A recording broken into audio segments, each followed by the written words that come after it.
Effort, association, ఆత్మ నివేదనం, అహింస, అర్చన, attitude and act with desired service with recognition to others. So ఎలా ఉండాలి attitude? A for association, అహింస. అహింస అహింస అంటే కేవలం జీవులనే కాదు, మనుషులని మానసికంగా కూడా అవన్నీ చంపకుండా ఉంటే ఇబ్బంది పెట్టిన స్థితిలోకి మనం రావాలి. B for book reading, behavior. Book reading అంటే వచ్చు, మనము ప్రభుపాదుల బుక్స్ చదవాలి అని చెప్పాం. శిల ప్రభుపాదుల వారి బుక్స్ చిన్నవి పెద్దవి నిత్యం ఒక పారాయణం అలవాటు చేసుకోవాలి, కొన్ని నిమిషాలైనా చేసుకోవాలి. బిహేవియర్ ఎలా ఉండాలి, మన బిహేవియర్ వల్ల మనమున్న ఆర్గనైజేషన్కి పేరు రావాలి తప్ప ఇలాంటి వాళ్ళు కూడా ఉన్నారా ఈ ఆర్గనైజేషన్లో అనే విధంగా నెగిటివ్ యాంగిల్లో ఉండకూడదు మన ప్రవర్తన. బిహేవియర్. తర్వాత సి, చాంటింగ్ అండ్ కన్సిస్టెన్సీ. 2 పాయింట్లు తీసుకున్నాం ఇందులో. చాంటింగ్, హరినామ జపం, ఈవెన్ గీతా శ్లోకాలు కూడా రిసైటేషన్ కిందికి వస్తుంది, అవన్నీ చక్కగా చేసుకోవడం. కన్సిస్టెన్సీ అంటే కంటిన్యూగా ఉండాలి. అప్ అండ్ డౌన్ ఉన్నదానికంటే కంటిన్యూటీ చాలా ఇంపార్టెంట్. జపం కావచ్చు, సాధన కావచ్చు, సేవ కావచ్చు, కన్సిస్టెన్సీ అనేది మనం ప్రయత్నం చేయాలి. ఇది ఒక పెద్ద సమస్య. కన్సిస్టెన్సీ అంత ఈజీ కాదు, ఫ్లక్చువేషన్స్ ఉంటాయి. అంటే ఆ ఫ్లక్చువేషన్స్ లేకుండా చేయగలిగే పరిస్థితి రావాలి అని అంటే అట్లీస్ట్ సాధ్యమైనంత తొందరగా రిటైర్మెంట్ అయ్యి సాధన చేసుకుంటే వస్తుంది. అట్లీస్ట్ సేవను ఇది తీసుకోగలుగుతాం. Next cooking. కుకింగ్ టెస్ట్ మనం చర్చించాము. Cook for Krishna and devotees. Cows, గోమాత సేవలు. కల్చరల్ ప్రోగ్రామ్స్ చక్కగా యాక్టివ్గా పార్టిసిపేట్ చేయడం. కల్చరల్ ప్రోగ్రామ్స్ అంటే ఇక్కడ Krishna cultural programs. Compassion. Compassion అంటే జాలి, దయ. ఇతరులంటే వాళ్ళకి అరే వీళ్ళందరూ కృష్ణ చైతన్యం లేకుండా బాధపడుతున్నారే, మీరు నా వంతుగా కొంతమందికైనా ఈ భక్తిని నా వాక్కు ద్వారాను, క్లాసుకు తీసుకురావడం ద్వారా ఏదో ఒక విధంగా నేనేం చేయగలను. లేకపోతే నాకు మాట్లాడడం రాదు, నలుగురికి చెప్పడం రాదు, సరే ఒక 4 పుస్తకాలు తెలిసిన వారికి ముగిస్తాను, జస్ట్ క్లాస్ కూడా బాగుంటుందని చెప్తాను. మాట్లాడుకుంటే భగవద్గీత ఓపెన్ చేసి చెప్పాల్సిన అవసరం లేదు. మన దగ్గర ఏముందో, ఏ శక్తి ఉందో ఒక వ్యక్తిని ఇక్కడికి తీసుకురావడానికి ఏం చేయగలుగుతాం. ఎక్కడో ఉన్నాడు, అవుట్ ఆఫ్ హైదరాబాద్లో ఉన్నాడు, అక్కడ ఇస్కాన్ వెళ్ళమని చెప్పొచ్చు, అక్కడ ఒక బుక్ కొనమని చెప్పొచ్చు. కొనకపోతే మనమే ఒక బుక్ ఇవ్వచ్చు, మనమే అవసరమైతే నేను కొరియర్ చేస్తాను, ఆయన వెళ్ళి కొనుక్కోడు. ఎగ్జాంపుల్ చెప్తున్నాను, నేను అడ్రస్ చెప్పు, నేను కొరియర్ చేస్తానని చేయొచ్చు. This gives a compassion, understanding. ఇది కంపాషన్ తెలియజేస్తుంది మనకి. ఒక వ్యక్తిని దరి చేరడానికి మనం ఎంత ప్రయత్నం చేస్తున్నాము అనేది ఏం తెలియజేస్తుంది? కంపాషన్. ఇతరుల జీవుల పట్ల ఖచ్చితంగా అప్పుడు భగవంతుడు ప్రసన్నమవుతాడు. మనం నలుగురి కోసం కృష్ణుడు అదే చెప్తున్నాడు, పరోపకారం ఇదం శరీరం, యా ఇదం పరం, యా ఇదం పరం గుహ్యం మద్భక్తేషు అభిలాషితి. మనకి 18 చెప్పలు చెప్తున్నారు కదా, ఎవరైతే రహస్యాన్ని ఇస్తారో, భక్తులకు ఇస్తామో అది వాళ్ళు నాకు పరమప్రియమైన వాళ్ళని చెప్తున్నాడు. మనది ఉపకారమే కదా, ఉపకారం చేస్తున్నావు కాబట్టి నాకు ఇష్టం అంటున్నాడు అక్కడ. అదే మనం సీక్రెట్ పెట్టుకోవాలి. ఈ భగవద్గీత జ్ఞానం ఇవ్వడం అనేది ఎంతో పెద్ద ఉపకారం. ఆ ఉపకారం ఇవ్వడానికి నువ్వు ఇష్టపడుతున్నావంటే నీకు మించిన ఇష్టమైన వాడు నాకు భవిష్యత్తులో ఉపకారం చెప్తున్నాడు. మన శివుడు కూడా మనం అనుకున్నాం కదా, విషపానం చేసేటప్పుడే చెప్తారు ఇతరులకి సహాయం చేయడం అంటే విష్ణుకి ఇష్టం, అందుకనే నేను ఈ విషపానం చేస్తాను, విష్ణువు సంతృప్తి పడతారు చెప్పి మరి తాగుతారు. ఆ కంపాషన్ అనేది మనలో ఉండాలి. కంపాషన్ మనలో ఎప్పుడు ఉంటుందో అప్పుడు మనం నలుగురిని దగ్గరికి చేసే ప్రయత్నం చేస్తాం. ఆ ప్రయత్నం మనం సమయం ఇస్తాం ఎన్నో రకాలుగా. సో ఇది compassion. So congregational cleaning, congregational chanting and cleaning. Next charity. Charity కూడా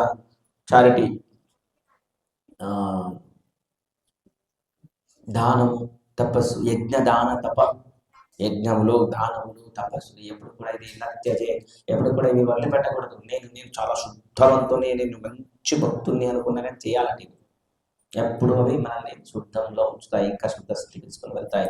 చారిటీ, దానము, ఇవన్నీ చేయాలి. మనం ఇక్కడ కూడా కొన్ని చర్చించాం. సి కంప్లీట్ అయిపోయింది. చారిటీ కూడా ఎలా చేయాలో ఒక ఎగ్జాంపుల్ చెప్తున్నాం. మన బృందావనంలో ఒక భక్తుడు మందిరాన్ని కట్టించి ఎలా పెట్టుకున్నాడు, ఆయన పెద్ద పెద్ద బండలు ఫోటోలు పెట్టుకోవాలి, చిన్న బొమ్మ పెట్టుకోవాలి. అది కూడా ఎక్కడ పెట్టాడు, మొత్తం కడిగిన నీళ్ళన్నీ కూడా తన మీద పడి తిప్పి పెట్టుకున్నాడు. కింద ఎక్కడో ఉంటుంది, అది కనపడదు, అసలు ఇది అర్థం కూడా కాదు. అంటే తను విగ్రహం పెట్టుకున్నాడు, కానీ తన స్వార్థం, పేరు కోసం, ప్రతిష్ట కోసం పెట్టుకోలేదు. ఇది మొత్తం నేను వీర పాద ధూళి నా యొక్క శిరస్సుపై వెళ్ళాలి. ఎందుకంటే నిజంగా భక్తి జ్ఞానం కలిగిన వాళ్ళు అలా ఉంటారు. యొక్క పాదధూళి, భక్తుల యొక్క పాదధూళి ఏదైతే ఉందో అది నా శిరమున తగిలితే నా జన్మ ధన్యం అయిపోతుంది. అది అసలు భక్తుల యొక్క, మనకి భాగవతంలో కూడా వస్తుంది 2వ గంటలో, భక్తుల యొక్క ధూళి శిరమున తగలిని తలకాయ, అది తలకాయే కాదంట, అది తలకాయ కాదంట. ఆ ధూళి మనం తొలగించుకోవాలి. ఎప్పుడైనా ఒకరు వస్తే, నారాలు వస్తే అలా తీసుకోవాలి. ఇది ఎవరైనా విన్నారో భగవంతుడి మీద ఉంటుంది, జాగ్రత్తగా తీసుకొని ప్రయత్నం చేసుకోవచ్చు. సో ఇది C. D, next D, distribution of the books. D for distribution or distribute. ఏంటి బుక్ డిస్ట్రిబ్యూషన్? బుక్ డిస్ట్రిబ్యూషన్ అయితే చాలా పెద్ద మనకి ఇస్కాన్లో ఉన్న the biggest activity book distribution. మన దగ్గర కొంచెం ల్యాక్ అవుతున్నాం. అది మన యొక్క శక్తి సామర్థ్యాలు అంతవరకు ఉన్నాయి, అప్పుడప్పుడు చేస్తున్నాం. బిగ్ డిస్ట్రిబ్యూషన్ అనేది మనకి ప్రభుపాదుల వారి ఎన్నెన్నో కొటేషన్లు ఉన్నాయి. ప్రభుపాదుల వారి కూడా వాళ్ళ గురువు గారు చెప్పారు, నీ దగ్గర డబ్బులు ఉన్నప్పుడు పుస్తకాలు ప్రింట్ చేసే వితరణ చేయమన్నారు. ఇప్పుడు మనము క్లాస్ ఇస్తే వారానికి అర్ధగంట గంట ఇవ్వగలము, ఒకరోజు ప్రసాదం పెట్టగలము, రోజు ఇంట్లో చేయలేము కదా.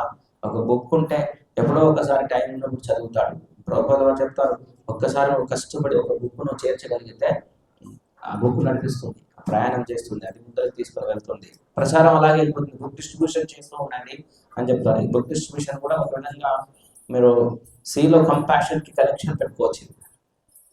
కంపాషన్ ఎందుకు డిస్ట్రిబ్యూట్ చేయాలి, బాగా బుక్స్ డిస్ట్రిబ్యూట్ చేయాలంటున్నారు? డబ్బుల కోసమా? డబ్బులు కావాలంటే వేరే పద్ధతులు ఏం చాలా ఉంటాయి కదా. పుస్తకాలు డిస్ట్రిబ్యూట్ చేయాలి, భగవద్గీత, భాగవతం, చిన్న బుక్స్. డిస్ట్రిబ్యూషన్ అంటే ఇక్కడ 2, డబ్బులు ఉంటే మనకు తెలిసిన వాళ్ళకి గిఫ్ట్ ఇవ్వడం ఒక పద్ధతి, బుక్స్ తీసుకొని వాలంటీర్ సర్వీసెస్ అంటారు కదా, వాలంటీర్. మనం ప్రోగ్రామ్స్ అప్పుడప్పుడు మన టెంపుల్ ముందు పెడతాం. సో చిన్న కౌంటర్ పెడతాం, సేల్స్ కౌంటర్ లాగా పెడతాం, వాళ్ళు అడుగుతాం, భగవద్గీత తీసుకోండి, జీవితం హ్యాపీగా ఉంటుంది, ఇప్పుడు డిస్కౌంట్ ఇస్తున్నాము, ఈ ఒక చిన్న బుక్ అని తీసుకోండి, మీ దగ్గర ఉందా, చదువుతున్నారా, క్లాస్కి రండి అని వాళ్ళకి కొంచెం వివరించి పుస్తకాన్ని అందజేసే బాధ్యత చేయడం. నా దగ్గర అన్నీ ఉన్నాయంటే క్లాస్కి రండి, ఇంకేంటి మంచిది. అట్లా ఈ బుక్ డిస్ట్రిబ్యూషన్ ఒక మంచి, ముఖ్యంగా గురువులని సంతృప్తి పరిచే యాక్టివిటీ. ప్రభుపాద చాలా హ్యాపీగా ఫీల్ అవుతారు. పుస్తకాలు వితరణ చేస్తే ప్రభుపాద చాలా హ్యాపీగా ప్రసన్న అవుతారు. That is the book distribution. దాని బ్యాక్గ్రౌండ్ కంపాషన్. తర్వాత డివోషనల్ సర్వీస్. మనకు తెలుసు, ప్రభుపాద చెప్తారు, ఎన్ని వందల వేల సార్లు చెప్తారు devotional service, pure devotional service అని. డివోషనల్ సర్వీస్, భక్తియుక్త సేవ. మీరు వాస్తవానికి భక్తి అని అంటే ప్రభుపాదుల వారి యొక్క భాష్యం, మన పుస్తకాలు రాకముందు భక్తి అంటే భక్తి అనేది ఉండేది, ఎక్కువగా వేరే పదం ఉండకపోయేది. మనకి ఇప్పుడు వచ్చేది, మనకు ప్రభుపాదుల వారు భక్తి అంటే జస్ట్ భక్తి, మనకి నాకు గుర్తున్నందుకు ఓన్లీ భక్తి అనే పదం వాడదు, వెరీ రేర్ ఉండకపోవచ్చు. భక్తి అంటే భక్తియుక్త సేవ, శుద్ధ భక్తియుక్త సేవ, అంతే. భక్తి అంటే సేవ లేకుండా రాయదు. భక్తి ఎప్పుడు ఉంటుంది అంటే మనకి భక్తి ఉన్నప్పుడు ఎలా ప్రకటమవుతుంది? అది సేవ రూపంలోనే కదా ప్రకటమయ్యేది. సేవ లేకుండా నేను బాగా మస్తు భక్తిలో ఉన్నానని ఎలా చెప్పగలుగుతాను? చెప్పలేను. Your love is express by service. Even మన ఇంటికి ఒక గెస్ట్ వస్తాడు, అతడంటే ఇష్టం. ఆ ఇష్టాన్ని మీరు ఎలా వ్యక్తపరుస్తారు? అతనికి కావాల్సి చక్కగా మనం చూసుకోవడంలో మనం కొంత సేవ చేస్తాం, అతనికి కొనడము కానీ ఇంట్లో కానీ చేస్తాం. భక్తి, డివోషనల్ సర్వీస్, భక్తియుక్త సేవ. సో ఈ సేవ ఎప్పుడు కూడా కాన్స్టెంట్గా ఎంత వీలైతే అంత సేవ వైపు మనం నడవాలి. Differ devotional service. ఇంకొకటి డి అంటే దాస్యం. మనం అనుకున్నాం కదా, నవవిధ భక్తిలో 9ని కూడా ఒక్కొక్క దాంట్లో జస్ట్ యాడ్ చేసాం. దాస్య భక్తికి దాస్యం హనుమంతుడిలా మనము సేవకుడిలా భగవంతుడి యొక్క సేవకుడి యొక్క సేవని చివరి సేవకుడినిలా మనం ఫీల్ అవుతూ చక్కగా ఆ భావంలో దాసానుదాస మనం చిట్ట చివరి సేవకుడిలా దాస్య భావంలో సేవ చేస్తూ ఉండాలి. తర్వాత డిటి వర్షిప్. డిటి వర్షిప్ అంటే విగ్రహాలే ఉండాలని కాదు, ఇక్కడ మళ్ళీ వెంటనే విగ్రహాలు తీసుకోవడం కాదు. విగ్రహాలు చేయాలంటే దానికి పద్ధతి ఉంటుంది. బ్రాహ్మణ ఇనిషియేషన్ దీక్ష అనేది ఉంటుంది. హరినామ దీక్ష అయిపోయినాక బ్రాహ్మణ దీక్ష ఉంటుంది. అప్పుడు మనకి విగ్రహాలు చేసుకోవడానికి అర్హత అనేది వస్తుందన్నమాట. మనము ఫోటోలు చిత్రపటాలు పెట్టుకుని మనం సేవ చేసుకోవాలి. కనీసం స్వామికి రోజు ఇంట్లో ఎంత సమయం దొరికితే కొంత సమయం స్వామికి అగరబత్తులు ఇవ్వడము, పోగా పెట్టడం, ఎవరైతే అలవాటు అయినప్పటికీ స్వామికి ఆ సేవ చేయడం మినిమం సర్వీస్. విగ్రహాల బదులు చిత్రపటాలకి చక్కగా తీసుకోవచ్చు. DT worship. ధామ సేవ. ధామం అంటే తిరుపతి, బృందావనం అటు వెళ్ళినప్పుడు అక్కడ ధామంలో సేవ, లేదా ధామంకి వెళ్ళడం సేవనే, అక్కడ ఉన్న భక్తులకు చేయడం సేవనే, అక్కడ ఉన్న మందిరానికి సేవ చేయడం సేవనే. అవన్నీ కూడా ధామ సేవ కిందకి వస్తాయి. Next D for dancing. ఇంకొక డి డాన్సింగ్. డాన్సింగ్ అంటే ఇక్కడ మనం కృష్ణ సంబంధంగానే చెప్తున్నాం, బయట క్లబ్ డాన్సింగ్ కాదు. హరినామ సంకీర్తనలో నృత్యం చేస్తే అడుగుకి అశ్వమేధ యాగం ఫలం వస్తుంది.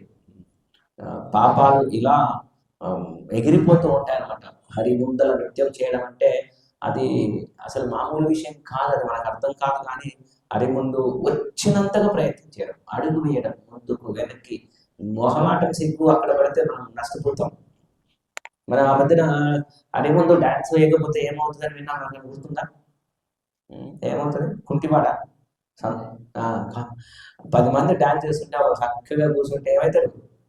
కుంటివాడే కుడతాడు. అంత పవర్ఫుల్ చూడ. అంటే మనకి శక్తి లేకపోతే అది వేరు అనుకోని, మనకి ముసలిలో అంటే కాళ్ళు అట్లీస్ట్ ఒకవేళ నిలబడగలిగితే కూర్చుంటే ఏం చేయాలి? అట్లీస్ట్ అడుగులు ముందుకనే వేయాలి. మనం నడుస్తాం కదా, ఇంకా నెరి వల్ల కాదంటే అది వేరు, పక్కకు నిలబడి. ఇంకా లేదంటే అది నిజంగా మన అంతర్గతంగా శరీరంలో శక్తి, ఈ మన శక్తి కొద్దిగా ఉన్నా కానీ ఏం చేయాలి? 1, 2 ముందు అడిగితే నాకు ఇలా చేతులు ఇలా, కాళ్ళు కూడా కదలేదు అనుకోండి, ఏం చేయొచ్చు? చేతులు కూడా ఇలా చేతులు కూడా ఇలా అనొచ్చు. హరే కృష్ణ ఇట్లా వేయవచ్చు. అంత గట్టిగా లయబద్ధంగా చేయవచ్చు డాన్స్. సో ఇది మనం ఒక క్లాసులో చర్చించాం. హరిభక్తి క్లాస్ నుంచి ఒక శ్లోకాన్ని మనం చర్చించాం.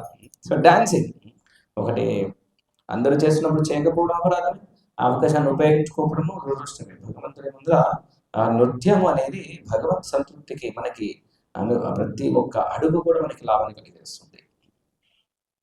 తర్వాత డి వచ్చేసి devotee care and devotee relationship. Devotee care and devotee relationship. So భక్తుల యొక్క కేరింగ్ అంటే జాగ్రత్త. మనకి భక్తులకి ఎలాగో మనం సేవా దృష్టితోనే చూస్తాం. మనం సాటి భక్తులని ఎప్పుడు కూడా వ్యాపార దృష్టిలో చూడకుండా కేరింగ్ దృష్టిలో చూడాలి. భక్తులు అవుతున్నారు, భక్తులు అయ్యారు, వాళ్ళకి మనం ఎంత చేతులు ఇవ్వగలుగుతాం, మనం ఎంతవరకు చేయగలుగుతాం, సేవ కేరింగ్ ఎలా తీసుకోగలుగుతాం, మనం ఎలా వాళ్ళని ముందుకు తీసుకొని మన యథాశక్తిగా మనం భక్తులకి సేవ చేయడం, భక్తుల ముందుకు వెళ్ళడానికి సేవ చేయడానికి మనం కేరింగ్ తీసుకునే ప్రయత్నం చేయడము. రిలేషన్షిప్స్, డివోటీ రిలేషన్షిప్స్, భక్తులతో సంబంధం చాలా మధురంగా ఉండాలి. ఎప్పుడు కూడా రాజకీయ స్వభావంతో అస్సలు ఉండకూడదు. ఎప్పుడైనా పొరపాటున ఒక భక్తుడితో ఏదైనా చిన్న ప్రాబ్లం లాగా వచ్చింది అనుకోండి, అసలు అది ప్రాబ్లం లాగా తీసుకోకుంటే బెస్ట్ అటిట్యూడ్. పొరపాటున 2 క్షణాలు వచ్చినా అది తీసిపడేయగలిగే స్వభావం మనలో ఉండాలి. ఇక పెట్టుకొని ఏదో చిన్న వాటికి కోపం వస్తుంది కొంతమందికి. ఉదాహరణకి ఎగ్జాంపుల్ చెప్తున్నాం, జరుగుతుందని కాదు, ఇలా మనం డాన్స్ చేస్తున్నాం, మన ముందర ఉండి కొంతమంది అయితే చుట్టుపక్కల ఏంటి పెద్ద పట్టించుకోకుండా రఫ్ అండ్ టఫ్గా తిరుగుతూ అనుకుంటాం, మనల్ని తొక్కుతా ఉన్నాడు.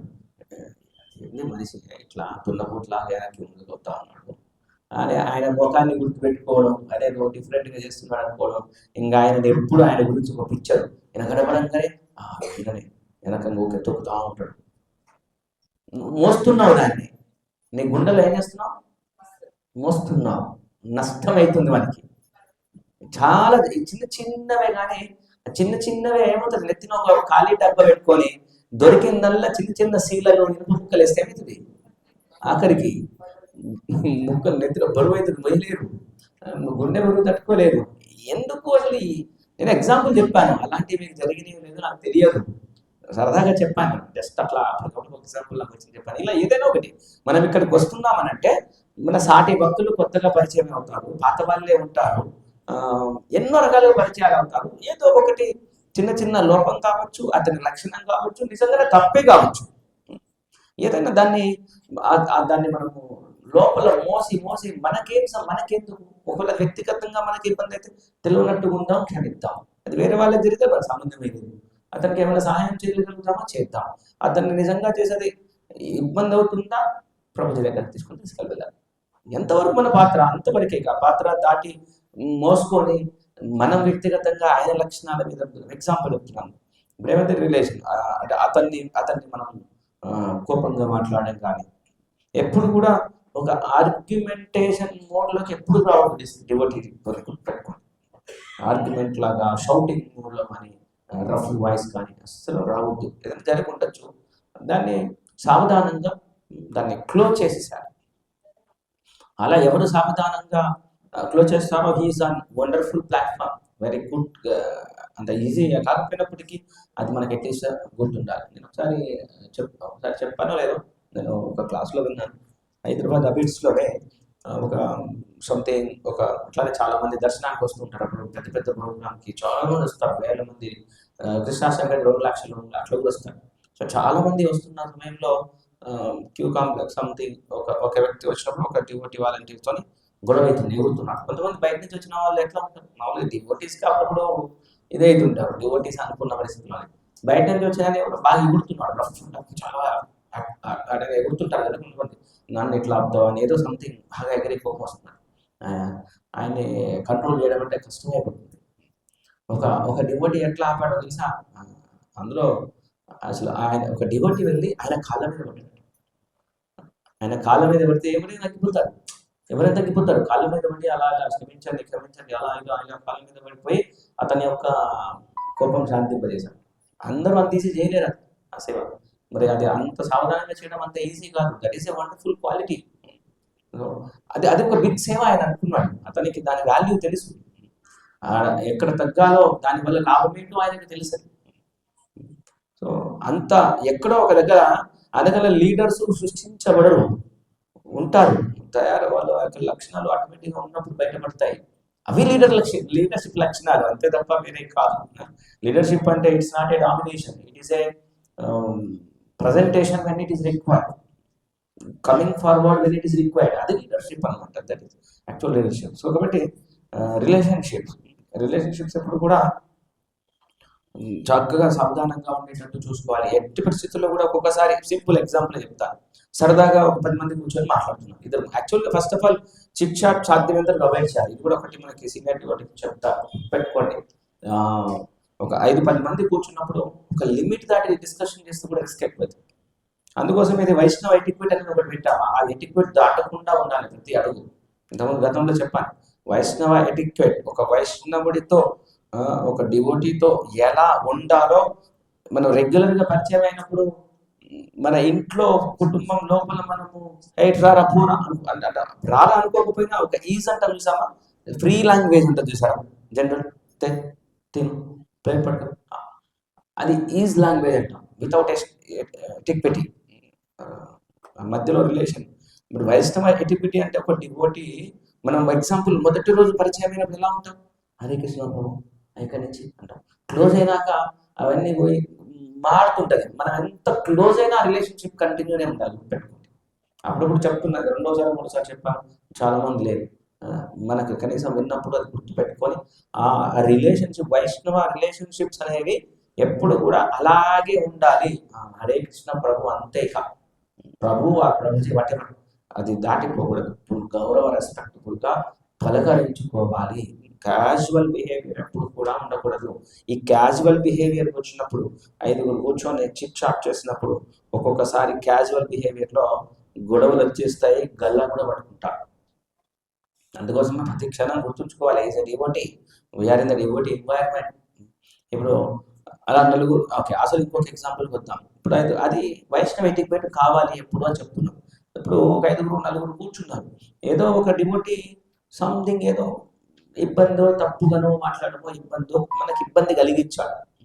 మనమంతా ఆయన మీద అతను తప్పే ఉండొచ్చు, మనంతా అరసి షౌట్ చేసి రభస చేసినారే ముందు ఆయన కంటే ఎక్కువ మనది తప్పైతుంది, ఆ వాతావరణం అంతా అయిపోతుంది. ఇక్కడ దాన్ని ఎంతవరకు క్లోజ్ చేయాలి అంతవరకు క్లోజ్ చేసేసి లైట్ తీసుకొని వెళ్ళాలి. ఆ హీట్ ఆర్గ్యుమెంట్ చేస్తే ఆ వాతావరణం అంతా ఇదైపోతుంది. సో సాధ్యమైనంతవరకు ఆ హీట్ సిచ్యువేషన్ ఎప్పుడు కూడా డివోటీస్ మధ్యలో రిలేషన్షిప్స్లో రాకూడదు, సాఫ్ట్ వెదర్ ఉండాలి, అది ఇంపార్టెంట్ అనమాట. So that is D for devotees relationship కరెక్ట్గా మెయింటైన్ చేయడం. ఓకే, నెక్స్ట్ లాస్ట్ డీలో వచ్చేసి devoid of duplicity. Devoid of duplicity, lack of డూప్లిసిటీని డివైడ్ ఆఫ్ డూప్లిసిటీ అన్న. డూప్లిసిటీ అంటే తెలుసు కదా, బయటికి ఒకటి లోపలికి ఒకటి. దీన్ని తెలుగులో డూప్లిసిటీ ద్వంద్వ భావం, ద్వంద్వ వైఖరి అనొచ్చు, కుటినత్వం కూడా అనొచ్చు కొంచెం అనుకుంటా. ద్వంద్వ వైఖరి అయితే పర్ఫెక్ట్, ఇంకేదైనా పదం ఉంటే మొత్తానికి లోపల ఒకటి బయట ఒకటి. ఇది స్వామికి ఇష్టం ఉండదు. అయితే ఇది ఒక్కొక్కసారి అది తప్పని పరిస్థితి వచ్చేది వేరు, కొన్నిసార్లు తప్పని పరిస్థితి వస్తుంది, ఎక్స్ట్రీమ్ కేసు. మన ఉద్దేశం అతన్ని మోసం చేయాలని కాదు, అతని క్యారెక్టర్ అట్లా ఎగ్జాంపుల్, అది ఎక్స్ట్రీమ్ నిజంగా జెన్యున్ కేసు వేరు. అలా కాకుండా మనము అతనితో మనము పనులు చేయించుకోవాలని నటించడం కానీ, లేదంటే బయటికి ఒకటి లోపలికి ఆ లక్షణం, అతని మీద అభిప్రాయం కానీ, డబల్ బిహేవియర్, లోపల తిట్టుకుంటూ బయటికి, అంటే లోపల తిట్టుకున్నప్పుడు బయటికి తిట్టడం ఎట్లా ఫస్ట్, అలాంటప్పుడు ఏం చేయాలి? ఇప్పుడు ఒక వ్యక్తి అంటే కోపం, ఏదో కోపం ఉందని, ఇప్పుడు డూప్లిసిటీ ఉండొద్దు అంటే కోపం ఉందని ఆయన డైరెక్ట్ కూడా కోపంగా మాట్లాడాలి అని చెప్తుంది. మరి ఏం చేద్దాం? మనం కోపంగా మాట్లాడదాం, కోపంగా ఉన్నది మాట్లాడకపోతే ద్వంద్వ వైఖరి అని అర్థం వస్తుంది. ఏం చేద్దాం చెప్పండి? కోపం ఉంది నాకు, వచ్చాడు, హరే కృష్ణ ప్రభుజీ, హరే కృష్ణ అదే అనాలి కదా. మరి ఇప్పుడు ద్వంద్వ వైఖరి కదా, మరి తప్పు అంటున్నారు, ఏం చేద్దాం? అట్లా అని చెప్పి సీరియస్గా చేస్తారా మీరు? లేదు, ఏం చేద్దాం? సొల్యూషన్ ఎవరైనా ఏం చేస్తారు? ఇంకా చూద్దాం, ఏం చేద్దాం? దీనికి సొల్యూషన్ ఏంటి మరి? ద్వంద్వ వైఖరి ఉండొద్దు, మరి గట్టిగా సీరియస్గా మాట్లాడదు, మౌనంగా ఉంటే మరి పలకరియకపోతే కూడా కష్టం కదా. కనపడ్డం కల్పరించాలి కదా, హరే కృష్ణ అంటావా? మళ్ళీ పలకరించాలి కంపల్సరీ, కాబట్టి కోపంతో కూడా పలకరించాలి, అది కూడా ప్రాబ్లమే. అసలు పలకరియకపోవడం కూడా ఒకటి కరెక్ట్ కాదు, పలకరించాలి. ఎట్లా మరి? ఇంకేమన్నా సొల్యూషన్? పర్ఫెక్ట్, దీనికి ఆన్సర్ ఈ ఆన్సర్ ఒకే చూస్తున్నాయి. కోపం వదిలేస్తే కానీ డూప్లిసిటీ లేదుగా, ఉందా? ఎవరో కోపం ఉందా? తప్పు తెలియజేశారు, లోపల తీసేసుకున్నావు అనుకో, ఇంకా నీకు ఇప్పుడు ద్వంద్వ వైఖరి ఉందా? హరే కృష్ణ, కోపం లేదు, అలా చేస్తారు అలా చేస్తారు భగవంతుడు అన్నది ఆ తత్వంలో మనం వచ్చినామనుకో, నీకు ద్వంద్వ వైఖరి ఎక్కడిది, డూప్లిసిటీ ఎక్కడిది, అదే కదా. So that is the best method. ఇలా మనం కొత్త పర్ఫెక్ట్గా భగవంతుడికి ఏది ఇష్టమో అది మనం ఆ రూట్లోకి మనం రావాలి. మనకు నచ్చినట్లే చేసి భగవంతుడు మన రూట్లోకి వచ్చి బ్లెస్సింగ్స్ ఇవ్వమంటే కష్టం కదా. సో అవి ఏది చెప్పిందో అది మనం అది ఒక్కొక్కటి అప్లై చేసుకుంటూ రావాలి. కాబట్టి డివైడ్ ఆఫ్ డూప్లిసిటీ అవాయిడ్ చేయాలి. అందుకోసమే మనకి అంతర్గతంగా అందరి మీద ద్వేషము కోపము తీసేస్తే ఈ ద్వంద్వ వైఖరి నుంచి సాగా బయటపడిపోతాం. ఎవరైనా ఒకరు తప్పు చేస్తే ఇంకొకటి యాడ్ ఒక పాయింట్, కోపం కానీ ఏదైనా ద్వేషం రావద్దట, కానీ ఆ కోపం ఎంత వరకు ఉండాలంటే ఆ వ్యక్తి చేసే తప్పుల చేస్తుల మీద ఉండాలి, కానీ ఆ వ్యక్తి మీద ఆత్మపరంగా ఉండకూడదు. అర్థమైంది? అరే వీళ్ళు ఇలా చేయకుంటే బాగున్నది, చేస్తారు నేర్చుకుంటే బాగున్నది అంటే ఆ యాక్టివిటీ మీద, అంటే ఏమంటారంటే hate the sin not the sinner. There is a problem. Hate the sin not the sinner. ఆ వ్యక్తిని కాదు, ఆ వ్యక్తి చేస్తున్న పాపాన్ని కోప్పడండి. ఇది ఫార్ములా. అర్థమైందా? ఇప్పుడు ఆ వ్యక్తిని చూస్తేనే అనేటట్టు ఉందాం, ఏమవుతుంది? అదేమవుతుంది? ద్వేషం అవుతుంది. తర్వాత మాట్లాడేది ఏమవుతుంది? ద్వంద్వ వైఖరి, డబుల్ స్టాండర్డ్స్ అవుతుంది. అయ్యో ఇప్పుడు మాంసమే తింటారు, అయ్యో మాంసం ఇలా తిని పాపాల్లోకి వెళ్తున్నారే, తినకుంటే బాగుంది, ఆ మాంసం తినే యాక్టివిటీని తప్పు పట్టండి, ఆ వ్యక్తిని పట్టుకోండి. ఆ వ్యక్తి అలా దీనివల్ల మనకి లాభం ఏంటి, మనం ఆ వ్యక్తితో కరెక్ట్గా ఉంటాం అట్లీస్ట్, లేకపోతే ప్రాబ్లం అవుతుంది. This is the correct formula, divide of duplicity. Duplicity నుంచి బయట రావాలంటే ఆటోమేటిక్గా ఇలా ఉంటేనే మీరు డూప్లిసిటీ నుంచి బయటపడగలుగుతారు. వేరే ఆప్షన్ ఏమైనా ఉంటే నాకు లాస్ట్ వరకు చెప్పండి. Okay, so this is the. Okay,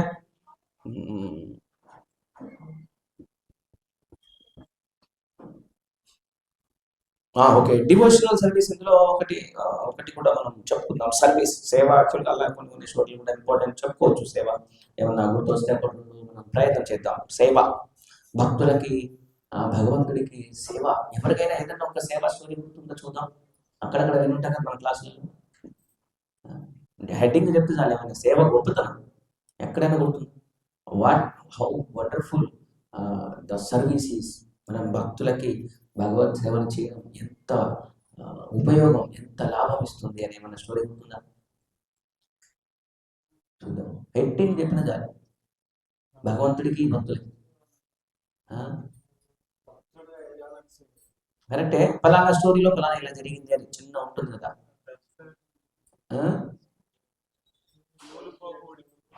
దర్జీ, మనము మనకి స్టార్స్ పాంప్లెట్లో కొట్టించాము. చదివి రాజులు పాంప్లెట్ మన చేతికి వస్తే ఈ పాంప్లెట్ మనదే కదా, చదవాల్సిన అవసరం లేదు.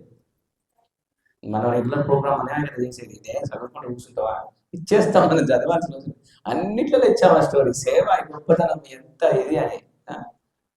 దర్జీ, టైలర్, తెలిసిందా? అట్లీస్ట్ హెడ్డింగ్తోనే అర్థమైందా అందరికి? మరి ఆ పాంప్లెట్ దొరికితే తెచ్చుకొని చదువుకోండి. ఒకసారి ఒక అతను రాజు, ఆయనకు ప్రీవియస్ లైఫ్ గుర్తుంటుంది. ప్రీవియస్ లైఫ్ ఎందుకు రాజు అవుతాడు? అతను ఒక గోవులను, అంటే వైశ్య కుటుంబం, పెద్దగా ఏమీ సేవలు హెల్ప్ అట్లా ఏం చేయలేదు. కానీ ఒక వైష్ణవుడు, వర్షం వస్తున్నప్పుడు ఒక వైష్ణవుడు విష్ణు భక్తుడు వస్తే ఆవుల కొట్టంలో తల దాచుకోవడానికి ప్లేస్ ఇస్తాడు, అంతే ఆయన సేవ చేసి. ఆ సేవకి ఆయన రిజల్ట్ ఏంటి, నెక్స్ట్ లైఫ్లో ఒక రాజులా జన్మించాడు. ఆ నైట్ పడుకోవడానికి సేవ ఇచ్చినందుకే రాజులాగా పుట్టించి జన్మ ఎంజాయ్ చేయమని ఇచ్చాడంటే ఎంత పవర్ఫుల్ సర్వీస్ అవుతుంది చెప్పుకోండి. మొత్తం మన స్వామి కోసం అక్కడ అది ఒక విధంగా చూస్తే విచిత్రం, వామ్ అనిపిస్తుంది. మళ్ళీ ఇంకొక వైపులో చూస్తే మళ్ళీ వేరే, అంటే భక్తి వస్తే లాభం. సో భక్తులకి మనం సేవ చేస్తున్నది దాని వల్ల మీరు కట్టలేమని అవసరం. స్వామి కూడా చెప్తారు, నా పట్ల చేసే శుద్ధ భక్తి సేవకు వెళ్ళగట్టలేమని చెప్తారు. ప్రేమతో గోవిందా అని పిలిస్తే కృష్ణుడు ఏమంటారు తెలుసా? దానికి రుణం తీర్చుకోవడానికి నా దగ్గర లేదంటాడు. ప్రేమతో గోవిందా అని పిలిస్తే, భక్తులకి సేవ చేస్తే, భక్తియుక్త సేవ భగవంతుడికి, భక్తులకి. మనకి నదులలోకి వెళ్ళి అందరూ స్నానం చేసి పాపాలు పోగొట్టుకుంటారా? గంగా, యమున అందరూ స్నానం చేసేస్తారు కదా. మరి ఆ పాపాలన్నీ ఆ నదులలోకి వెళ్తాయి కదా, నదీ మతలు అయిపోతారు కదా. వాళ్ళు వచ్చి భక్తుల దగ్గర సేవ చేసేసి ఆ పాపాన్ని ఒప్పుకొని పోతారు. తెలుసా మీకు? శుద్ధ భక్తులు ఉంటారు కదా, వాళ్ళ దగ్గర కొంచెం స్టోరీ ఉంటుంది, గుడ్డలింగ స్టోరీ. వాళ్ళు చూస్తుంటే నైటు చిరిగిపోయిన చీరలతో వస్తాడు. ఋషి ఆశ్రమం ఉంటుంది, అదంతా ఊరికి శుభ్రం చేస్తాడు. శుభ్రం చేసి ఇట్లా అయిపోగానే వాళ్ళ యొక్క వస్త్రాలన్నీ మళ్ళీ దేవతా వస్త్రాలు అందంగా తయారైపోతారు. మళ్ళీ వెళ్ళగానే మళ్ళీ అందరూ వచ్చి స్నానం చేస్తాడు, మొత్తం చిరుచిరు అయిపోతారు. ఆ పాపాలన్నీ వస్తాయి కదా. మళ్ళీ డివోటీ సేవ చేసి చూడండి, భక్తులే స్వయంగా తీర్థ స్వరూపులు. శుద్ధ భక్తులు ఎవరైతే ఉంటారో వాళ్ళు తీర్థ స్వరూపులు. కాబట్టి సేవ రూపాల ఇచ్చిన one of the biggest benediction ఏంటి తెలుసా? ప్రపంచానికి అవైలబుల్ సేవ అని మనకి పరిచయం చేశారు, దాని గొప్పతనం చెప్పారు, నిరూపించారు, చూపించారు. ఆ సేవ, అసలు ఆ సేవ అవకాశం దొరకడం, దాన్ని అర్థం చేసుకోవడం, మనం చేయగలగడం ఎంత గొప్పదంట. కాబట్టి సేవ యొక్క గొప్పతనం అన్నమాట. అయితే సేవ ఇంకెవరికైనా గుర్తున్నాయా స్టోరీ? సేవ ఉడత సేవ అంటాం. ఉడత సేవ తెలుసు కదా, ఉడత సేవ. ఉడత భక్తి అంటే అదే యాక్చువల్గా జనాలు అదేదో ఉడత సేవ అంటే 10 రూపాయలు ఇస్తున్నా అండి నా శక్తి కొద్దిగా, ఏమనుకోకండి. అట్లా కొలుస్తారు అందరు కదా. చిన్న అమౌంట్ ఇస్తున్నాను, ఉడత సేవ. ఎవరు చెప్పారు చిన్న అమౌంట్ కాదు ఉడత సేవ అంటే? ప్రేమతో ఇచ్చే సేవ అది. ఉడత సేవ హైయెస్ట్ సేవ. కానీ దాన్ని వీళ్ళు అమౌంట్ కంపేర్ చేస్తారు. అసలు దాని బ్యాక్గ్రౌండ్ చాలా తెలియదు. ఉడతలో హృదయంలో ఉడత సేవకి హనుమంతుడి సేవకి తేడా చూడలేదు స్వామి. ఇదైతే మనం అప్పుడప్పుడైతే విన్నాం. సో మనకేమైనా కృష్ణుని యొక్క కృపా దృష్టి మన మీద పడాలి అని అంటే మన దగ్గర ఉన్న ఆయుధం, ఫస్ట్ ఆయుధం ఇది ఒకటే తెలుసా? సేవ. ఈజీ సేవ. మనస వచ కర్మ. ఇంకా అది దాని వాల్యూ తెలిస్తే మనం చేయగలుగుతాం. ఎలా సేవ చేస్తాం, ఎన్ని రకాలుగా అనేది మన శక్తి, సమయం ఇవ్వచ్చు. శరీరం ద్వారా, మనసు ద్వారా, వాక్కు ద్వారా, ధనము ద్వారా, ఎన్నో రకాలుగా భక్తులకు సేవ చేయడం. ఇవన్నీ కూడా ఎన్నెన్నో సేవలు మనల్ని కృష్ణుడు ఇష్టపడతాడు. కృష్ణ లవ్స్. అసలు సాక్షాత్ కృష్ణుడే తన భక్తులకు సేవ చేయడానికి ఇష్టపడుతున్నాడు కదా. చేసి చూపించాలా? చూసాలా? అర్జునుడికి సేవ చేయలే? ఏం సేవ చేశాడు? రథం నడిపించాలా? ఆయనే ఆయన భక్తులకి సేవ చేస్తున్నాడంటే మనమే ఉన్నామండి. నేనే డైరెక్ట్ ఓన్లీ కృష్ణ నీకే చేస్తా అంటే కాదు. కృష్ణుడికి ఒక్కడికే కుదరదు. కృష్ణుడికి చేయాలి. కృష్ణుడితో పాటుగా ఆయన కృష్ణుడి కంటే ఎక్కువగానే భక్తులకి సేవ చేయాలి అనే భావం ప్రాక్టికల్గా చేయడం అనేది చాలా ఇంపార్టెంట్. సేవ అది మాత్రం కృష్ణుడిని ఎంత సేవ చూపిస్తుంది అనమాట. రథం నడపడం మామూలు జస్ట్ నడపడం కాదు తెలుసా. రథం నడపాలంటే వెనక రథం నడిపే వ్యక్తి రథం చోదకుని డ్రైవర్ని తంతుంటాడు తెలుసా. అంత కోట్ల మంది ఉన్న యుద్ధ రంగంలో Arjuna Krishna left go, Krishna right go నోట్తో చెప్పడం సాధ్యమైంది అసలు? ఇలా ఇలా ఇలా వదిలేస్తుంటాడు. ఎలా లెఫ్ట్ రైట్ చెప్తాడు. అంత దూరాన్ని ఉంటే ఇట్లా లెఫ్ట్ లెగ్ తోటి అంతే. ఇప్పుడు ఇక్కడ మీరు అనుకోండి చారియట్, ఇక్కడ నుంచి తన్నీరు అనుకో లెఫ్ట్ పోవాలన్నట్టు, ఇక్కడ నుంచి అంతే అలా తన్నించుకోవాలి. సేవ మరి ఏంది ఇక్కడ ఉన్నాడు కృష్ణుడు, ఎలాంటి సేవ చేశాడు భక్తులకి. మనం మనకు నామేషన్ ఉంటుంది కొన్ని సేవలు కదా. కొంతమంది రూపొచ్చు, అది వేరే విషయం అనుకోండి. రాజస యజ్ఞంలో ఏం సేవ తీసుకున్నాడు కృష్ణుడు? వచ్చిన అతిథుల యొక్క కాళ్ళు కడిగే సేవ తీసుకున్నాడు. పాదుకలను సరి చేసే సేవ తీసుకున్నాడు. మనం చేయగలుగుతాం అంత ఈజీగా, యాసిటీస్గా పాదాలు కడగరా నేనా? అది ఫ్యూజులు అవుట్ అవుతుంది మనకి అసలు వస్తే ఒకవేళ. అంత ఈజీ కాదు. సో ఎగ్జాంపుల్ చెప్తున్నాను. పాదాలనే కాదు, ఏదైనా సేవలు వస్తే మనకి తక్కువగా అనిపిస్తే మనకి ఇదే అయిపోతుంది. అదే సరదాగా ఉండే సేవలు అయితే సరదాగా వేరుంటుంది స్టార్టింగ్లో. బట్ అది సేవ అంటే సరే. ఆ సేవకు సంబంధించిన మనము చర్చించాము గతంలో. సేవా లక్షణాలు అది ఒక 1 hour క్లాస్. ఎప్పుడన్నా దానికి ఒక రోజు వీలుంటే అదే చిన్న మీటింగ్లో చెప్పాను. ఒకసారి మెయిన్ క్లాస్లో కూడా ఒకసారి చెప్తాను. సేవ అంటే అసలు ఎలా ఉండాలి, ఎలాంటి భావం ఉండాలి, ఎలాంటి మూడ్తో చేయాలి. అది separate big class service. Okay. తర్వాత ఒక ప్రశ్న. భక్తి, శుద్ధ భక్తి, ప్యూర్ డివోషనల్ సర్వీస్ కదా. శుద్ధ భక్తి అంటే ఇందులో అయిపోయింది పీడి. నేను జస్ట్ పక్కకు వచ్చాను. భక్తికి సంబంధం ఒక 2 పాయింట్లు అడిషనల్గా చెప్దాం అనుకుంటున్నాను. శుద్ధ భక్తిలో ఉండాల్సిన లక్షణం ఏంటి? ఒక భక్తిలో ఎవరైనా విన్నారా? ప్యూర్ డివోటీ లక్షణాలలో అసలు శుద్ధ భక్తి శరణాగతిలో భక్తిలో లక్షణం ముఖ్యంగా ఉండాల్సిన లక్షణం ఏంటి? ఏ లక్షణం ఉండాలి మీ డివోటీలో? ఎంతమంది విన్నట్లు దాని వినయం, గురువు చెప్పింది ఆచరించడం, క్షమాగుణం, భగవంతుడు కొంచెం కనెక్ట్ అయ్యి దగ్గరకు వచ్చారు.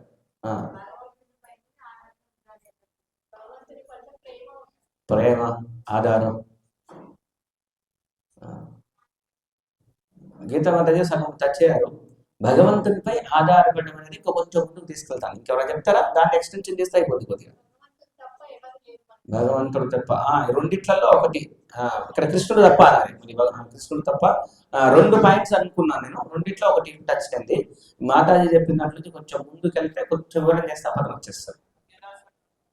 అన్యదాశరణం, అదే 2 అదే వస్తుంది. భగవంతుడు తప్ప నాకు అన్యదా 2 ఒకటే. అన్యదాశరణం నాస్తి.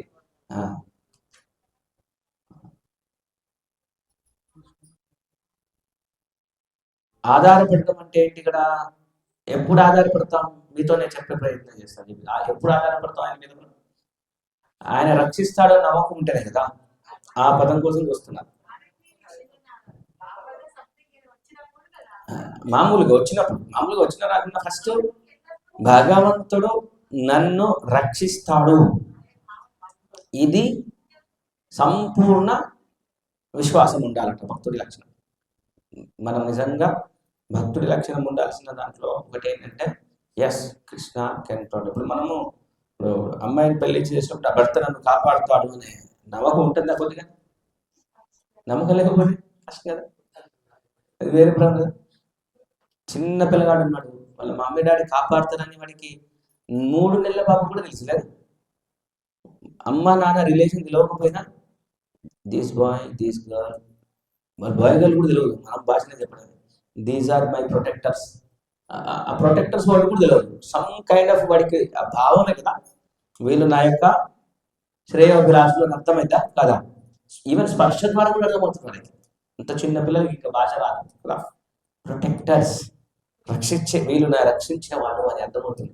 సంపూర్ణముగా అమ్మా నాన్న మీదనే ఆధారపడతారు, రక్షిస్తారు. My mother my father are my protectors. అదే విధంగా Krishna is my protector, Krishna is my well wisher, he is the only one to protect me, no other one. ఇది భక్తికి లక్ష్యం. ఒకవేళ మీకు శివుడికి ఇష్టమైతే శివుడి మీద అది నమ్మకం ఉండాలి. ఇంకా ఈ 2 దాటి నేనైతే పోను ప్రస్తుతానికి, అంతవరకే. శివుడి దగ్గర నిజంగా మనం శివుడిని ఇష్టపడితే శివుడు ఆఖరికి ఇట్టే మన రైల్ ట్రాక్ ఇట్లనే తిప్పుతాడు. తిరగనన్నాళ్ళు మనం జాగ్రత్తగా ఇక్కడ ఇష్టపడాలి, శివుడు ఆఖరికి ఇట్టే తిప్పుతాడు. ఆ తిప్పనంత వరకు అట్లా ప్రేమించాలి. సో రక్షిస్తాడు, రక్షతో ఇది విశ్వాసం. మనల్ని భగవంతుడు రక్షిస్తాడు అనేది ఇది శరణాగతిలో ముఖ్యమైన లక్షణం. సో ఒకటి రక్షణ విశ్వాసం, భగవంతుడు రక్షిస్తాడు అనే నమ్మకం విశ్వాసం ఉండాలి. ఇంకోటి ఏమనుకున్నాం మనం? కేవలం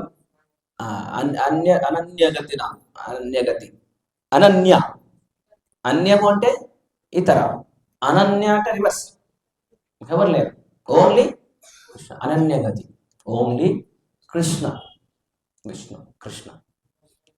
ఈ 2 ఇంపార్టెంట్ అంగాలు భక్తిలో, ఇవి ఇంపార్టెంట్ అంగాలు. సో కాబట్టి ఈ శరణాగతి ఒకసారి మనము అంత ఈజీగా మనం అంటాం కదా, ఆ స్థాయికి 100% అంత ఈజీగా ఒక్కసారి రాదు.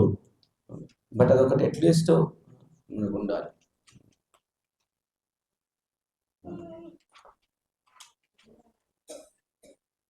Okay, devotional service. E for enthusiasm. దేనికి ఎంతూసియాజం ఉండాలి? జనరల్గా దేనికోసం వస్తుంది? Of course service.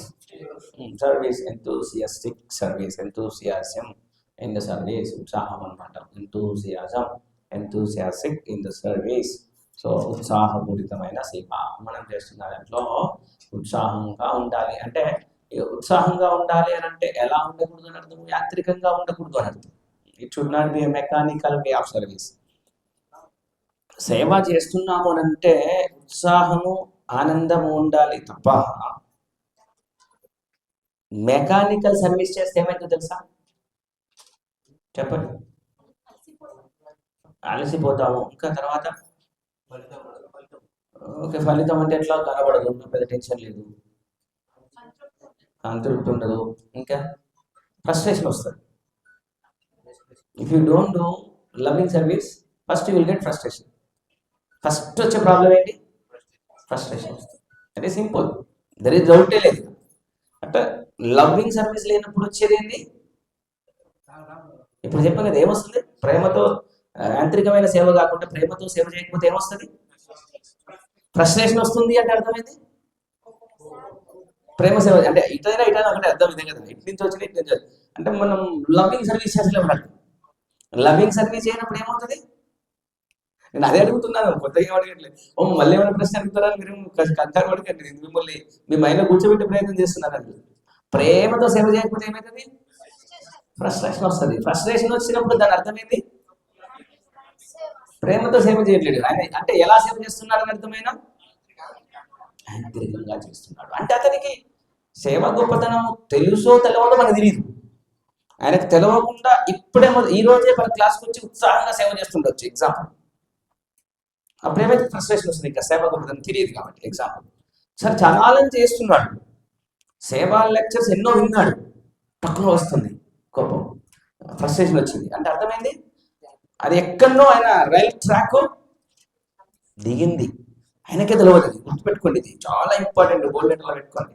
మనం 20 ఏళ్ళ తర్వాత సేవ చేస్తున్నాక అక్కడ మనకి ఎగ్జాంపుల్ చెప్తున్నా, 20 ఏళ్ళని 20 years తర్వాత కూడా వచ్చింది అంటే, ఫ్రస్ట్రేషన్ సేవ చేసేటప్పుడు వచ్చింది అంటే, ఎక్కడో ఆల్రెడీ ట్రాక్ దిగేసిన, నా సేవ ట్రాక్ దిగేసిన, నేను ఏం చేస్తున్నా, ఓన్లీ పని చేస్తున్నాను, ఓన్లీ ఫిజికల్ వర్క్ చేస్తున్నా, హర్ట్ఫుల్ సర్వీస్ లేదు.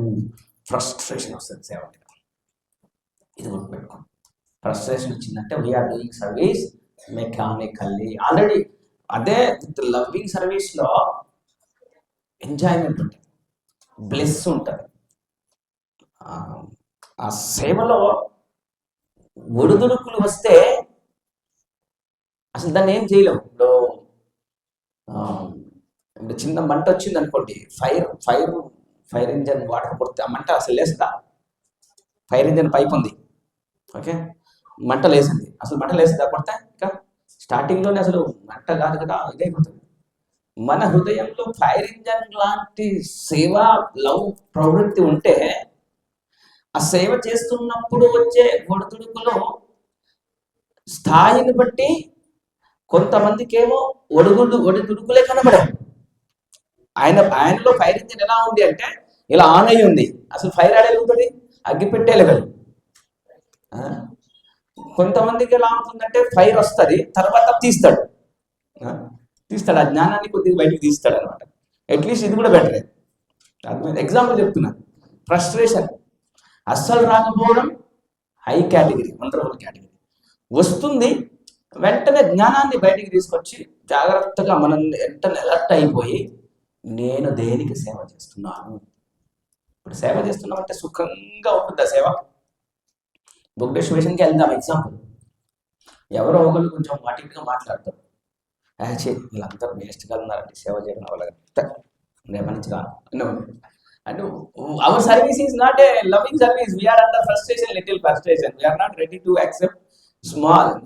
సుఖంగా మనం ఇట్లా బార్ షాప్లో కూర్చుంటే బాటిల్ ఎంత 500 ఇట్లా సుఖంగా కూర్చొని ఇచ్చేటట్టు ఉంటుంది కదా సినిమా అంటే. ఆ ట్రాఫిక్ కూర్చుంటాడు, గ్రిల్స్ ఉంటాయి, ఎవడేం చేయట్లేదు, అది కూడా సుఖమేం కాదు. ఎగ్జాంపుల్ సరదాగా చెప్తున్నాను, ఎవడో వచ్చి గన్ను కూడా పట్టుకురావచ్చు, అది వేరే విషయం అనుకోండి, టెంపరీగా సుఖం అనుకుందాము. Service is not a high మనకి. అసలు ఈ లైన్లో వెళ్తేనైతే పెద్ద సబ్జెక్టు. ఇప్పటికీ కూడా ప్రభుపాదుల వారి శిష్యులు అప్పుడు ప్రభుపాదులు ఉన్నప్పుడు ఎంత డిస్కంఫర్ట్స్ అండి, ఎంత తపస్సు చేశారు. అసలు ప్రభుపాదుల వారు 2 గంటలే పడుతున్నారు, ఉత్తరాలేదు తీసుకోవాలి. శిష్యులు వాళ్ళు సుఖంగా చేశారు వాళ్ళ సేవ, శరీరంతో, మనస్సుతో. మొన్న లాస్ట్ వీక్ ఒక ఎగ్జాంపుల్ చెప్పారు, మహారాజు ఎలా సూట్ కేసు మారిస్తే ఎంత ఓపికగా ఉన్నారు.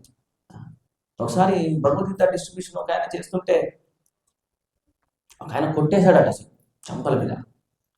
మనం మళ్ళీ బుక్ పట్టుకుంటాం, తెల్లారన్నా దండం పెడతాం, బుక్ డిస్ట్రిబ్యూషన్ రానంటాం మనం కదా. కానీ ఆ బొమ్మట ఫేస్లో స్మైల్ అండి, సచ్చగింది అంత కూడా తగ్గలేదు. అదే హ్యాపీ స్మైల్తో వెళ్ళి కింద పడ్డకు దూరం వెళ్తే తీసుకున్నాడట కదా. ఆయన ఏమాత్రం అతనిలో 0% యాంత్రికల్ service, is under full bliss. ఆయనకి ఫైర్ ఇంజన్ ఆన్లోనే ఉంది. సార్ ఫైర్ ఇంజనే కదా, ఫైర్ ఇంజన్ ఆన్లోనే ఉంది, 24/7 ఫైర్ ఇంజన్ ఆన్లోనే ఉంది. ఎక్కడ కూడా ఫైర్ రాదు ఆయనకి. He will not see anything as a problem. He will see the problem as a common. That is my austerity. Bro, సేవల తపస్సు లేకపోతే అందులో ఇంకేముంది? సుఖం కోసం చేసేదైతే సేవలు అవుతుంది. సేవ అంటే ఏంటి? బ్రో, చిన్న పిల్లాడు ఉన్నాడు, పుట్టాడు, అప్పుడే వాడికి అమ్మ సేవ చేస్తుంది. సుఖం ఉంటుంది అమ్మకి, వాస్తవానికి అనుభవమే కదా అందరికి. మినిమం మధ్య నిద్ర వేసి భయంగా ఏడుస్తుంటాడు, మంచి నిద్ర, కోపం వస్తుంది ఫస్ట్ అమ్మకి, కానీ ఎమ్మటి ఏమంటం వస్తుంది, ప్రేమ అడ్డం వస్తుంది. నిద్ర నిద్ర చెడిపోయినప్పుడు కోపం వస్తుంది ఫస్ట్లో కొంచెం, ఎమ్మటే ఈ కోపం ముందు నుంచి ప్రేమ వస్తుంది. అసలు కోపం రాని తల్లి ఉంటారు, కోపం వచ్చినాక ప్రేమ అడ్డం వచ్చింది, ఇద్దరు ఉంటారు కదా, అందరికి ఒకటే విధంగా ఉంటుంది కదా.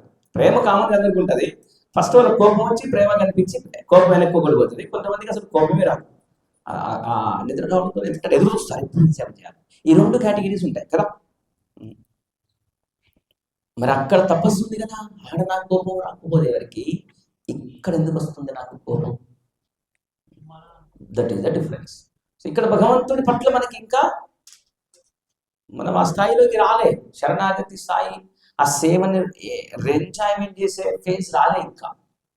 అంటే రెండు ఉంటాయి, సేవని ఎంజాయ్మెంట్ చేయని ఫేజ్లోనన్నా ఉండాలి, ఆర్ ఒక ఫేజ్లో చేసాము ఎక్కడో ట్రాక్ తప్ప, రైల్ ట్రాక్ ఎక్కడో ఇటు తిప్పిండు ఇటు పోయిన డిస్టెన్స్ పోయిన విషయం మనకు అర్థం కావట్లేదు. మీరు రైల్లో కూర్చున్నాక స్ట్రైట్గా పోతున్న రైలు ఎక్కడో అట్లా పట్టాలు తప్పితే మీరు డైవర్షన్ అయినట్టు అర్థమైందా మీకు? మీరు రూట్ మారినట్టు అర్థమైందా రైల్లో? మీకు అర్థమవుతుందా? మనకు అసలు అర్థం కాదు రైల్లో ఉంటే, కింద ఎక్కడ వెళ్ళినా కూడా అర్థం కాదు, ఎక్కడ ముందు కూడా అర్థం కాదు, ఎటు పోయినా చెట్లు చేమలే ఉంటాయి, ఎట్లా పోయినా చెట్లు చేమలే ఉంటాయి. ఆగినాక ఊరి పేరు చూసినప్పుడు అది నీ కూడా రావద్దు కదా అనిపిస్తుంది.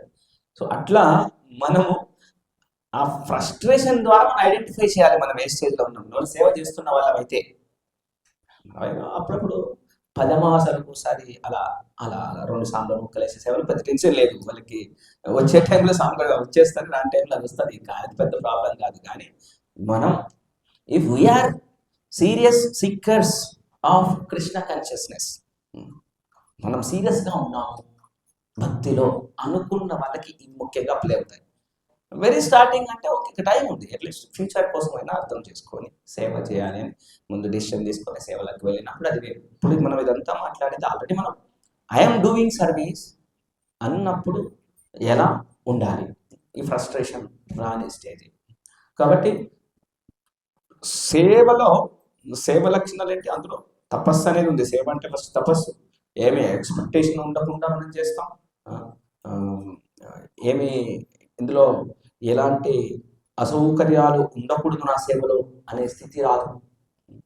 అసౌకర్యాలు అంటే శరీరం ద్వారా కావచ్చు కదా, మనస్సు ద్వారా కావచ్చు, సాటి భక్తుల ద్వారా కూడా కావచ్చు. మనం వడ్డిస్తుంటాం, పక్కన వాళ్ళు ఇబ్బంది పెడుతుంటాం మనం కదా, వడ్డించే వాళ్ళ అనుభవం ఎగ్జాంపుల్ కదా, ఇన్ఛార్జ్ల కలవాలి ప్రాబ్లం అర్థమవుతుంటుంది కదా, ఎవరికి నచ్చినట్టు వాళ్ళు రాకపోతుంటారు, ఎగ్జాంపుల్ చెప్పిన వారికి వాళ్ళు ఫ్రస్ట్రేషన్ వస్తుంది, లేకపోతే ఇంకేదైనా వస్తుంటుంది, అవతల గమతి చేస్తుంటారు, ఏంద్ర బాబు ఇట్లా ఉన్నాడు, ఫ్రస్ట్రేషన్. ఎవరికి ఫ్రస్ట్రేషన్ వచ్చిన సేవలు అర్థం ఏంటంటే వీఆర్ నాట్ పేషెంట్ వర్తి. మనకి ఓకే ఇవన్నీ కామను, రకరకాల వాళ్ళు ఉంటారు. ఆ టైంలో తెలివిగల వారు ఏమనుకోవాలి, సేవ అంటే ఛాలెంజెస్ ఉంటాయి అని ముందు ఫిక్స్ పెట్టుకోవాలి. సేవకైనా పని అయినా వాస్తవానికి ఒకటే, ఇక్కడ వితౌట్ ఎక్స్పెక్టేషన్ చేసేదాన్ని సేవ అంటున్నాం, అంతే డిఫరెన్స్. ఏ పని అయినా ఛాలెంజెస్ లేని వర్క్ ఉందా? ఏ యాక్టివిటీ అయినా సమ్ ఛాలెంజెస్ ఉంటాయి. మరి కాకపోతే సేవ కాని దాంట్లో ఛాలెంజెస్ వచ్చినప్పుడు అది డబ్బు వస్తుంది కాబట్టి దాన్ని ఇబ్బందిగా తీసుకోం, అర్థమవుతుందా? డబ్బు వచ్చే కాడ దాన్ని పెద్దగా ఇబ్బంది తీసుకున్నాం, వచ్చేది ఉంది కదా భరిస్తే అయిపోయి తప్పదు, పైసలు వస్తాయి, ఆడదాన్ని నుంచి పెద్దగా తీసుకోం. సేవ కాడ మనీ రాదుగా, అంటే మనం మనీ ఆశించేం చెయ్యము, సూక్ష్మంగానే తెలుసుగా డబ్బు రాదని, మనకంటే ముందు మైండ్లో సూక్ష్మంగా కదా, మనకు తెలియకుండా ఎప్పుడైతే ఆ ప్రేమ అనే ఎలిమెంట్ డామినేషన్ తగ్గుతుందో, ఈ ప్రేమ అనే డామినేషన్ ఎలిమెంట్ ఎప్పుడు తగ్గుతుందండి? శ్రవణం తగ్గినప్పుడు తగ్గుతుంది. శ్రవణం తగ్గినప్పుడు ఆ ప్రేమ ఎలిమెంట్ తగ్గుతుంది, నెంబర్ 1. నెంబర్ 2, అపరాధాలు చేసినప్పుడు కూడా ఈ ప్రేమ అనే ఎలిమెంట్ తగ్గిపోతుంది. తగ్గిన విషయం మనకు అర్థం కాదు, మనం రోజు జపం చేస్తుంటాం, మంచిగా సేవ చేస్తుంటాం, తగ్గిన విషయం ఎట్లా అర్థమైంది? రోజు మనకు ప్రేమ ఉందని మన పొంగుడు లెక్క నెంబర్ ఉందా? కృష్ణుడికి ప్రేమ ఉంది, కృష్ణుడి మీద ప్రేమ ఉంది, మన కాడ నెంబర్ ఉందా? మీ ప్రేమని నెంబర్తో చెప్పగలుగుతారు మీరేమన్నా? చెప్పలేరు కదా, చెప్తే ఉంటే బాగుంటుంది, చెప్పలేకపోతారు. బట్ ఇది ఒక నెంబర్, ఇది ఇచ్చింది మీకు నెంబర్ లాంటిది. ఫ్రస్ట్రేషన్ వచ్చిందంటే అర్థం ఏంటి? డిగ్రేడ్ అయింది అన్నట్టు. ఎగ్జాక్ట్ నెంబర్ కాకపోయినా ట్రాక్ తగ్గినట్లు. కాబట్టి ఇందులో చాలా పాయింట్స్ మీకు కావాల్సిన విధంగా బ్రేకప్స్ పెట్టుకొని రాసుకోండి. If you already started loving some devotional service, you always think whether you are getting any time frustration from other devotees or physically or mentally. వాటిని ఎలా స్వీకరిస్తున్నామో మనసుతో, ఎలా గొడవకు దిగకుండా మనం పరిష్కారం చేయడానికి ప్రయత్నం చేస్తున్నాం, ఎలా సాధన భావంతో మనం ఎలా ప్రయత్నం చేస్తున్నాం. కృష్ణుడు చూసేది మన ఓపికనే. సేవ విత్ పేషెన్స్ చూస్తాడు. మనం ఇందాక ఎగ్జాంపుల్ అనేది. సో ఇది సేవకు సంబంధించిన బేసిక్ రిలేషన్. ఎప్పుడైనా మనం స్పెషల్ ఒకసారి అది తీసుకురండి చాటింగ్ బ్యాగ్ నా దిక్కున ఉంది. సో మాలని ఇవ్వండి sir. Give chanting beads to all. Some volunteer percentage give me also chanting beads or new one also. Any questions ఈలో మాల వచ్చే వరకు మీరు పక్కన వాళ్ళతో మాట్లాడకండి, సైలెన్స్గా ఉండండి. అయిపోతే హ్యాపీగా నాతో ప్రశ్నలు అడగండి, సమయాన్ని ఉపయోగించుకోండి. అలాగే రేపు వచ్చే నెల జనవరి 9